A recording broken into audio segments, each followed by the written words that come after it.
Здравствуйте. Волсон, хороший такой дом у вас. Спасибо большое. Хотите, мы вас ждем. Мы с мужем воспитываем 3 детей. Я сама сейчас мама в декрете, так как малышке еще нету года. Но так как я занимаюсь с особенными детьми, сейчас потихоньку уже начинаю опять работать. Сейчас пока не приходит ко мне домой. Дочка у меня закончила 9 класс. Она в Кобыше, училась в академии. Сейчас улетела на отдых в Алмату. Сын дома, переходит в 7 класс. Вот, супруг работает на государственной работе. Вот так вот, все отлично. Живем вот так вот, сами с мужем, с детьми. Мы как раз были в поиске уже дома. Смотрели, и вы знаете, наверное, это какой-то знак свыше был. Супруг пришел с работы, мы сидим, смотрим телевизор. Ему приходит сообщение. Сообщение написано «ПК Рой», кооператив, без процентов, без подтверждения дохода, без рассматривания кредитной истории. Мы здесь же сразу связались. Вечером связались с оператором, который номер указал консультант. Да, нам ответили, мы попросили, так как супруг юрист, мы попросили отправить нам образец договора, чтобы изучить. Нам сразу же прислали образец договора. Супруг все изучил, все прочитал и сказал: ну давай, говорит, утром иди, подписывай договор, будем вступать в кооператив. Я ознакомился с документациями, да, то, что мне предоставили. Все ли официально зарегистрировано, это кооператив.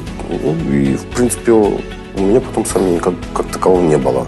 Я сам уже был настроен, заключить договор, так как видел в этом перспективу, шанс, получить, приобрести жилье. Поэтому как-то такого особого сомнения у меня не было.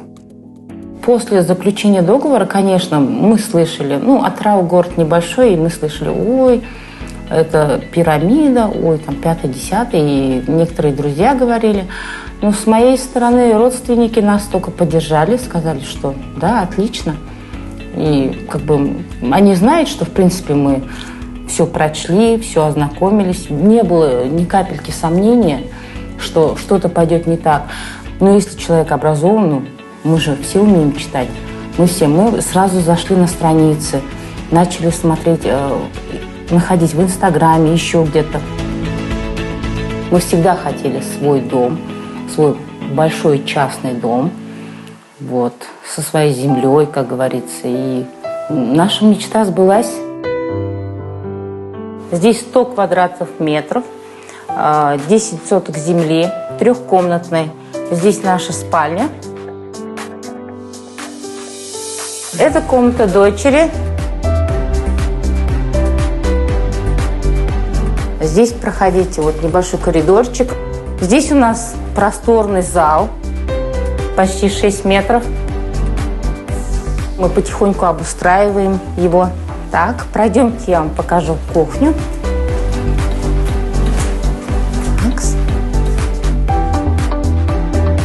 Тоже очень уютная, светлая, просторная. Теперь скоро собаку привезем. И у собачки будет дом, как говорится. Много кому говорили, но, как говорится, каждый сам знает. Но есть среди родственников, кто продал, наоборот, квартиру Рою. Они говорят: мы квартиру продаем через кооператив Рою. Где-то в гостях это у нас было. Они говорят: молодая семья покупает нашу квартиру. Здесь Атырау. Мы вступили, и когда уже получали, неужели наконец-то. Конечно, это замечательно, это такое чувство, наверное. Надо верить, доверять. Не надо сомневаться, не надо слушать диванных критиков. Я вообще не понимаю, когда люди слушают диванных критиков. Надо стремиться, верить, надеяться, поддерживать во всем кооператив. Такой труд, но я думаю, что все будет хорошо. И кооператив как выдает, так и выдавал. Такого нету, что он закроется. Наоборот, только будет процветать. Я так вижу кооператив. И я верю кооперативу, верю Аргену Рунгалиевичу. Благодаря таким люди наконец-то приобретают свое жилье. это же тоже не рушатся семьи, как говорится, да. 70% бытовых проблем – это все на фоне чего? На фоне того, что люди снимают жилье годами. Это же тяжело. А здесь, когда, допустим, женщина в своем доме, да, в своей кухне, да, это же уже и хочется и пирог испечь, и салатов приготовить, и гостей встречать. Представляете, как это? Классно ходить в своем доме, дети, в спокойствии, в семье, как говорится, женщина же, она хранительница очага, и поэтому это круто, это замечательно. Я благодарен вообще кооперативу Аргену Нургалиевичу, то, что он создал этот кооператив, благодаря которому я сейчас приобрел жилье, как бы свою недвижимость. Не знаю, как передать, но я очень рад, счастлив.